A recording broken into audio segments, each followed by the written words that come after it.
Bi se rad odpravil na road trip po Cipru, pa nimaš pojma, koliko našparati za tako potovanje. V tem vlogu ti razkrijeva čist vse stroške, ki sva jih imela na najinem 8-dnevnem popotovanju po tem mediteranskem otoku.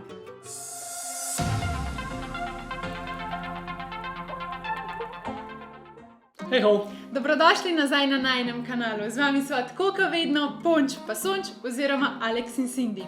In vedno, ko v celoti zaključiva z eno popotniško serijo vlogov, ponavadi pripravimo tudi pregled vseh stroškov. In tudi v tokratni popotniški seriji ni čisto nič drugače. Tako kot vedno v takem finančnem pregledu, ki ga narediva, vsako stvar lepo razdeliva po kategorijah. Se pravi, koliko je spanje, hrana, prevozi, vstopnine, skratka. Namen tega videa je, da si na koncu lahko sami preračunate, glede na vaš stil potovanja, koliko bi vas tako potovanje koštalo.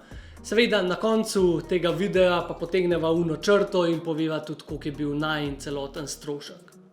Prva kategorija, letalske karte. Zdaj, te sva res dobila zelo ugoden. V bistvu za povratni let iz Budimpešte v Pafos sva namreč odštela le 22 evrov po osebi. Ker malo mečka več prtlage, sva si doplačala priority boarding, pač v priority boardingu dobiste en majhen kovček zraven in pa rezervacijo sedežev, to naj je prišlo 45 evrov po osebi. Torej skupaj za vse, pač cel prevoz povezan z letalskimi kartami, naj je prišel 67 evrov po osebi. Druga kategorija, ki jo moramo seveda obvezno upoštevati, je prevoz do letališča. Letela sva iz Budimpešte in ta strošek je tudi kar nekaj nanesel. Namreč do Budimpešte sva se odpravila z lastnim avtom in v bistvu mogla sva nekje ta avto tudi pustiti. Najdla sva ful ugoden parking prav na letališču v Budimpešti, imenuje se Holiday Parking in je noro pocen. Za 8 dni sva za avto odštela samo 19 evrov, tako da pač ja, se ful splača. Nato pa sva šla peš do letališča, pa ta hoja je bila samo 10 minut. Mogla sva kupiti tudi vinjeto za avto za Madžarsko in ta je prišla 12 evrov. Potem pa seveda bencin iz Logatca do Budimpešte je kar velik nanesel in zanj sva odštela 91 evrov za tja in nazaj. Celokupno gledano naj je prevoz do Budimpešte in nazaj plus parkirišče prišel 122 evrov na avto oziroma po osebi 61 evrov. Presodite torej sami, a se vam splača iti iz sosednje Madžarske ali ne. Midva sva v bistvu čist celokupno gledano, da sva prišla do Cipra in pa nazaj domov odštela 128 evrov po osebi. V bistvu tukaj noter je in prevoz do letališča, letalske karte, kovčki, sedež pač za tja in nazaj. Nama se to ne zdi pač neki ful drago, mislim, glede na to, da če letiš iz Brnika, ne boš najdel toliko ugodne povezave in pa tudi ne najdeš direktne povezave. Namreč pač iz Brnika do Cipra ne letijo pač direktni leti, torej moraš potem prestopati še v neki evropski prestolnici. Za informacijo pa bi rada dodala tudi to, da se zelo ugodni leti v Pafos najdejo tudi iz sosednje Hrvaške, iz Zagreba. In tudi v bistvu midva sva nekako prvotno računala, da bi letela iz Zagreba, ampak žal za 1. maj, za pač najin termin dopusta, nisva dobila čist nobene ugodne povezave, zato sva nekako preračunala, da je še zmeraj veliko bolj ugodno, če greva iz Budimpešte. Druga kategorija, prenočišča. Midva sta se kar posluževala bookinga, kar pomeni, da sva spala v hotelih. In sicer za 7 noči, za 2 osebi sva odštela 355 evrov, oziroma tako čez pavčas potegnemo približno 51 evrov na noč na sobo. Zdaj, v vsakem hotelu sva imela vštet v ceno tudi zajtrk, kar je v bistvu ful velik plus, in tudi sami hoteli niso bili slabi. Več ali manj sva imela 3 ali 4 zvezdice, enkrat celo 5 zvezdic. Plus le še en tak majhen disclaimer, in sicer na severnem Cipru boste dobili v bistvu ful boljše hotele za ful nižji denar. Tako poenostavljeno povedano. Če si niste še ogledali najine popotniške serije po Cipru, kjer so v bistvu vlogale cel najin road trip, vas je mogoče tale severni Cipr zdaj malo zmedel. Namreč severni Cipr je čisto svoja država, oziroma bolj natančno gre za državo, ki uradno ni priznana, to je Turška republika, severni Cipr, in je v bistvu tudi sam otok Cipr razdeljen na polovico na 2 dela. Če vas kaj več zanima okrog tega političnega fenomena, vas res lepo vaba, da si pogledate najine vloge, in en vlog dotično je namenjen samo temu, da razloživa, kako je do tega razkola Cipra sploh prišlo. No, pa pojmo nazaj na stroške. Zdaj, ko sva izbirala sobe, sva vedno gledala, da je v ceno vštet ene 3 nama zelo pomembne stvari. To je pač klima, lastna kopalnica in pa zajtrk. Zdaj še tako informacija, če vas glih zanima, koliko je bil v bistvu najdražji hotel, koliko sva plačala za njega, ta je bil v Gorovju Trodo, zdaj tako med nami čist nič posebenega za njega, pa sva odštela 60 € na noč na sobo. Zdaj, če niste v paru, se vam veliko bolj splača posluževati kakšnih hostlov, to pa res lahko v bistvu pridete kar zelo ugodno skozi. Naslednja kategorija, rentakar in pa vsi stroški povezani z najemom avta. Zdaj, tisti, ki ne mislite rentati avta na Cipru, lahko kamot preskočite na tole časovnico, ki se vam bo tlele izpisala. Namreč naslednji segment je malo daljši in je predvsem namenjen tistim, ki boste rentali avto. Morate se namreč zavedati, da rentanje avta na Cipru ni lahko, zelo je v bistvu kompleksno, veliko je dela in ravno zaradi tega v bistvu tudi vključujeva ta segment, kjer boste dobili res ogromno enih informacij, da se ne boste kaj pohecali za samim rentanjem avtomobila. Je pa avto na Cipru zelo velik luksus in v bistvu se ga splača imeti kljub temu, da je zakompliciran in drago. Namreč javni prevoz na Cipru je dost slab in pač tudi kakšni avtobusi vozijo po 2-krat na dan samo. Midva sva namreč tekom road tripa naredila celoten krog po otoku in vsak dan sva se premikala naprej in vsak dan sva spala na drugi lokaciji. Če pač bi bila vezana na javni prevoz, to definitivno ne bi bilo mogoče. Bi pa tukaj res še enkrat rada poudarila, da rentanje avta na Cipru ni enostavno in je po mojem bilo eno izmed najtežjih najemov vozila pri nama do zdaj, zato si res vzemite čas in pač naštudirajte vse, preden karkoli rezervirate. Pa si končno poglejmo vse stroške, ki so povezani z rentanjem vozila na Cipru. Midva sva za sam rentakar odštela 34 € na dan s polnim kaskom vred. V bistvu zbrala sva si najmanjši cenovni razred, pač res tisti mini avto, ampak sva potem na licu mesta na lokaciji dobila brezplačni upgrade in sva imela pol na koncu economy razred z avtomatskim menjalnikom, kar pa se je izkazalo za res super stvar. Rezervacijo za avto sva opravila že od doma in sicer avto sva rentala pri lokalnem ponudniku Petsas & Sons. V bistvu tega lokalnega ponudnika sva zbrala čisto izključno zato, ker je dovolil prehod meje na severni Ciper. Ne pa omeniva, da ta lokalni ponudnik ni bil najugodnejši. Namreč najugodnejše so bile seveda mednarodne rentakar družbe, tako kot ponavadi, ampak tukaj sva res prebrala vse te splošne pogoje in sva ugotovila, da večino mednarodnih rentakar družb ne dovoljuje prehoda iz tega grškega dela na severni Ciper, kar pa je za naju predstavljal problem. Torej, preden boste opravili rezervacijo rentakarja, si obvezno preberite splošne pogoje in pa ves droben tisk, kjer vam bo pol tudi pisal, a dovoljujejo prehod ali ne. In pač tukaj se pol tudi vse razreši. V Pafosu sva mogla potem doplačati še enkratni znesek 20 € za letališko takso oziroma za ta airport fee, ker sva avto prevzela na letališču. Zaradi prestopa meje in pa potem vstopa v Turško republiko Severni Ciper sva mogla na meji obvezno vzeti še osnovno zavarovanje, ki ti pač velja potem na tej turški strani. Za leto sva odštela 20 € za 3 dni na avto, je pa obvezno, pač brez tega vas ne bojo spustili čez mejo. Ker pa sva želela biti nekako na varni strani in sva želela imeti polno kasko zavarovanje tudi na severnem Cipru, sva vzela še dodatno kasko zavarovanje, ki je veljalo na pač tej turški strani. Za leto sva pa potem še dodatno odštela 22 €. Ja, pač kot vidite, z rentanjem vozila na Cipru je res kar nekaj dela in pa komplikacij, ampak je definitivno vredno, da si lahko v celoti ogledaš cel otok. V sklopu teh avto stroškov je seveda tudi parkiranje. Zdaj na srečo za parkiranje na Cipru niso prav veliko odštela, ker so več ali manj parkirala zraven najinega hotela, v katerega je bil odštet parking ali pa v nekih javnih parkiriščih, ki so bile zastonj. V bistvu na celem Cipru sva samo 4krat plačala parkirnino, pa še to parkirnine na Cipru niso oderuške.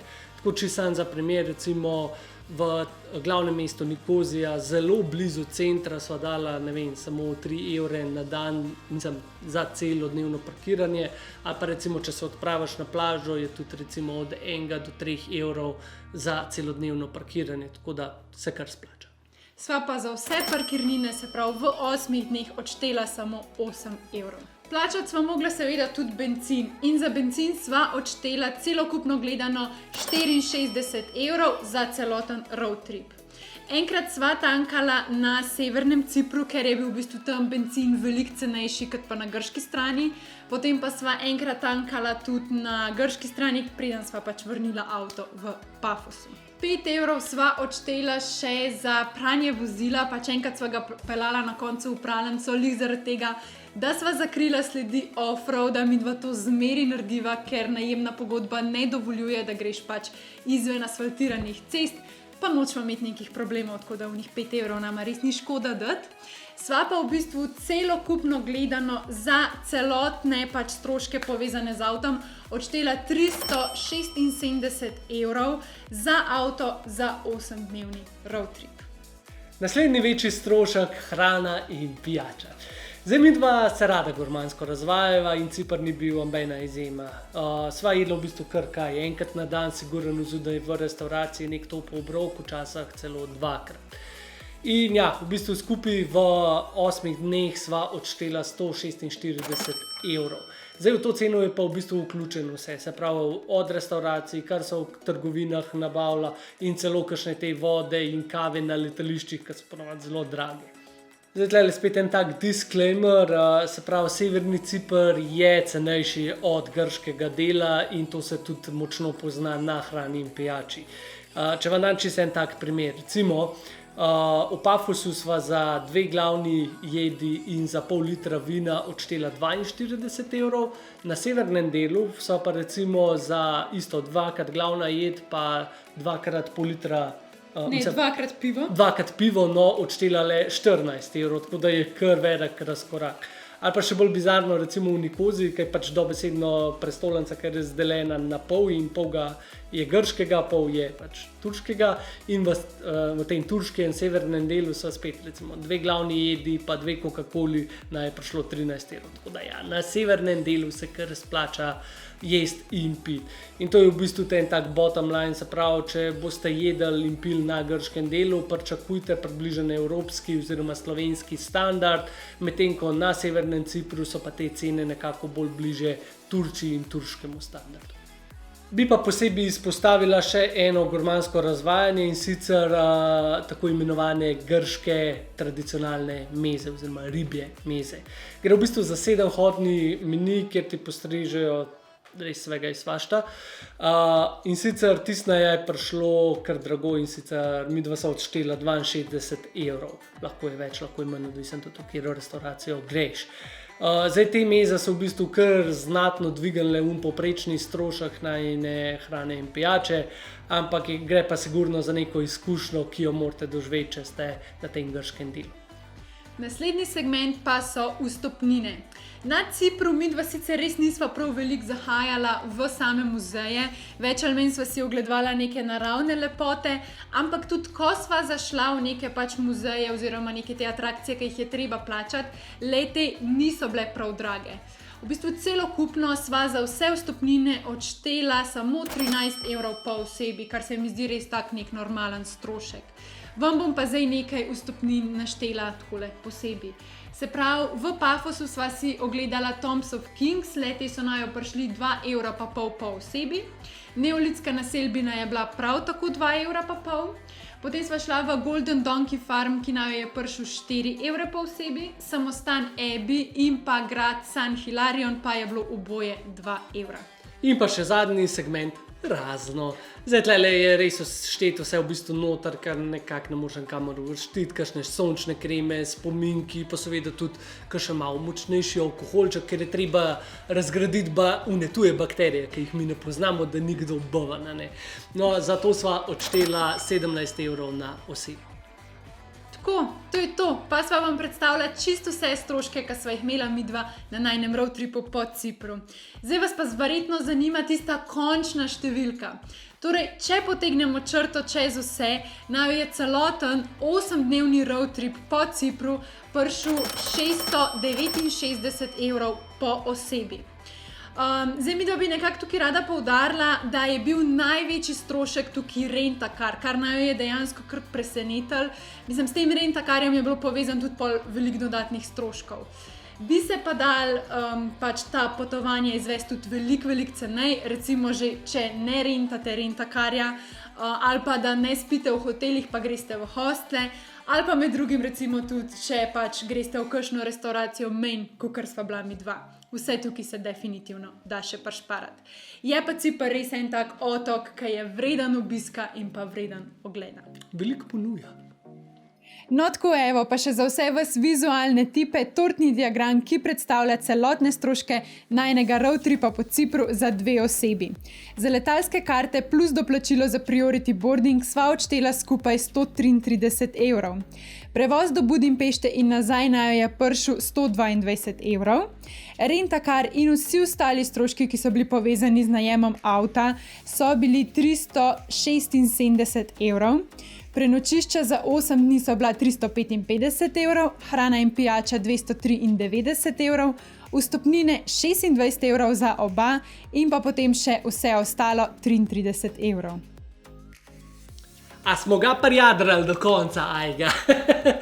V glavnem, jaz bi vas na tem mestu res še enkrat povabil, da se greste pogledati celotno popotniško serijo po Cipru. Vse, kar se vam je tlele v tem majhnemu ekrančku prikazovali, so samo neki utrinki, pa če pogledate celo serijo, pa to na ta velikem ekranu čez celo, pa da res vidite, ker Cipr kot destinacija v bistvu dokaj majhen otok, ampak ponuja pa res ogromno, tako da vsakmu priporočava, da si greste, če že ne kaj pogledati, pa pogledati saj najne vloge, da vidite to čudovito državo.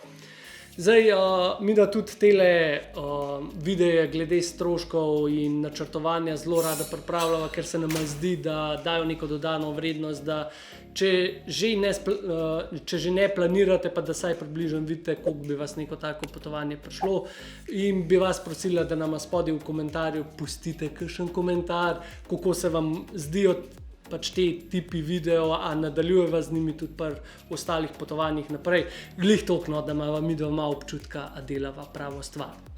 Vabijo vas tudi, da se naročite na najin YouTube kanal, je zastonj pa čist nič ne grize in tako ne boste zamudili naslednjega dela, v katerem pripravljava eno prav posebno presenečenje. Fajn bo. V glavnem, naročite se na kanal, uživite, imejte se lepo, pa se vidimo v naslednjem delu. Čau!